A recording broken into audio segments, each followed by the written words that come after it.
एक समय की बात है कि जालिम चील जंगल में शिकार के लिए निकला।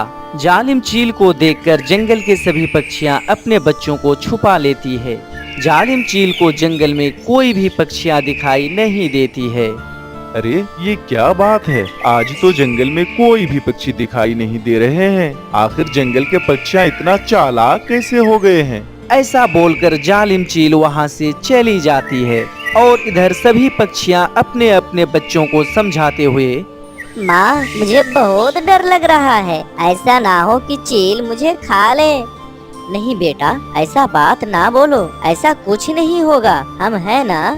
चिड़िया भी चील से डर रही थी, लेकिन वो अपने बच्चों को नहीं बोलती थी। और उधर, बेटा इस पेड़ के खोखले में से बाहर ना जाना, वरना जालिम चील खा जाएंगे। जब मैं भोजन लाने जाऊं, तब तुम इसी पेड़ के खोखले में सोए रहना और मैं बाहर से उसका मुंह बंद कर दूंगी। इसी तरह बुलबुल अपने बच्चे को समझाते हुए बोलती है, बेटा पता नहीं इस जंगल में जालिम चील कैसे पहुंच गया। मुझे तो अब जालिम चील से डर लगने लगा। जालिम चील के डर से कई दिनों से भोजन लाने नहीं जा रही हूँ और जमा किया हुआ भोजन सब समाप्त हो चुका है। अब तो किसी भी हाल में मुझे भोजन लाने जाना ही होगा। ऐसा करना बेटा, जब मैं भोजन लाने जाऊँ तो आप इसी पत्ते में छुपा रहना। ठीक है मम्मा, मैं ऐसा ही करूँगा, नहीं तो वो जालिम चील मुझे खा लेंगे, है ना मम्मा। ऐसे ही सभी पक्षियां अपने अपने बच्चों को छुपा देती है और उसी जंगल में दुष्ट कौवा गोरी और उसके बेटे जग्गू रहा करते थे।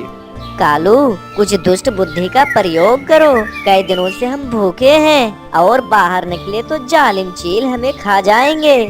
आ गया गोरी, मेरे दिमाग में दुष्ट विचार आ गया। कई दिनों से जालिम चील भूखे होंगे क्योंकि सभी पक्षियां अपने बच्चे को छुपा के रखा है। कालू, कहना क्या चाहते हो? साफ साफ क्यों नहीं बोलते? मुझे कुछ समझ नहीं आई। मुझे तो पता है गोरी, सभी पक्षियों के बच्चे कहाँ कहाँ छुपे हैं। सभी चिड़िया के बच्चे को एक एक करके चील के पास ले जाऊंगा। ऐसा करने पर वो जालिम चील मुझे छोड़ देंगे। ऐसा बोलकर दुष्ट कौवा घर से बाहर, चील मेरे बच्चे को खा गए। मैंने तो अपने बच्चे को छुपा कर रखा था, पर उसे कैसे पता चला।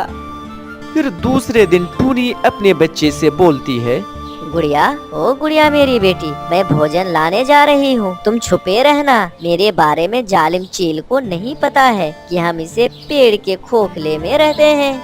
ठीक है मम्मा, जल्दी से आ जाना, भोजन मिलते ही जल्दी से आ जाना। ऐसा बोलकर टूनी चिड़िया बाहर से पेड़ के खोखले भाग को बंद कर देता है और भोजन खोजने चला जाता है। ऐसा करते हुए दुष्ट कौवा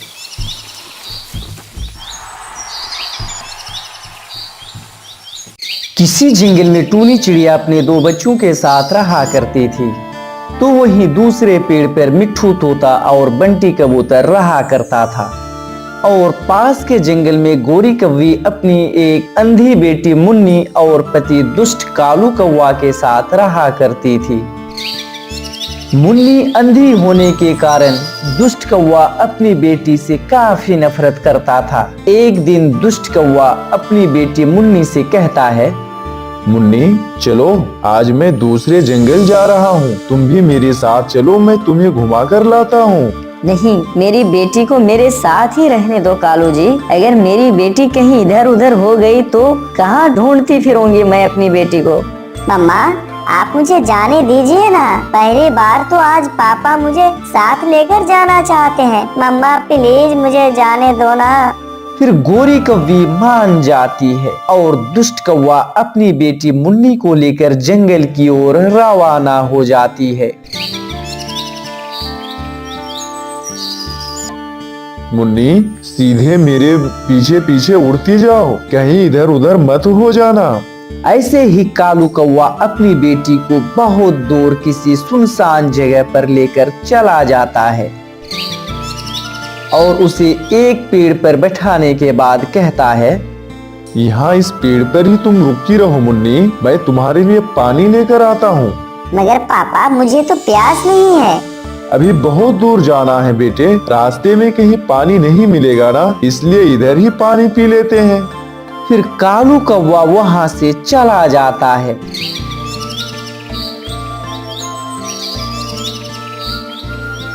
और कालू कौवा जाकर सीधे अमरूद के पेड़ पर बैठ जाता है और वो जी भरकर अमरूद खाता है और फिर कहता है, मेरी जान छूटी, अंधी बेटी को पालना मेरे बस की बात नहीं है। उसके भाग में तो ऊपर वाले ने ही दुख लिख दिया है, तो मैं क्या कर सकता हूँ उसके लिए।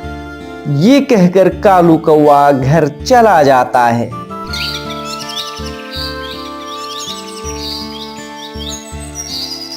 शाम होने को थी और इधर कालू की बेटी मुन्नी अकेली पेड़ पर बैठी हुई, इसलिए उसे डर लगने लगा था। इसलिए वो रो रो कर कहने लगती है, पापा आप कहाँ हैं? मुझे तो बहुत डर लग रहा है। मैं यहाँ हूँ पापा, मैं यहाँ हूँ। कहीं आप तो मुझे भूल नहीं गए ना पापा? मगर वहाँ कौन था जो उसकी आवाज सुनता। उसका पापा दुष्ट कौवा तो उसे छोड़कर घर चला गया था। कालू, मेरी मुन्नी कहाँ है जो तुम यहाँ अकेले आए हो?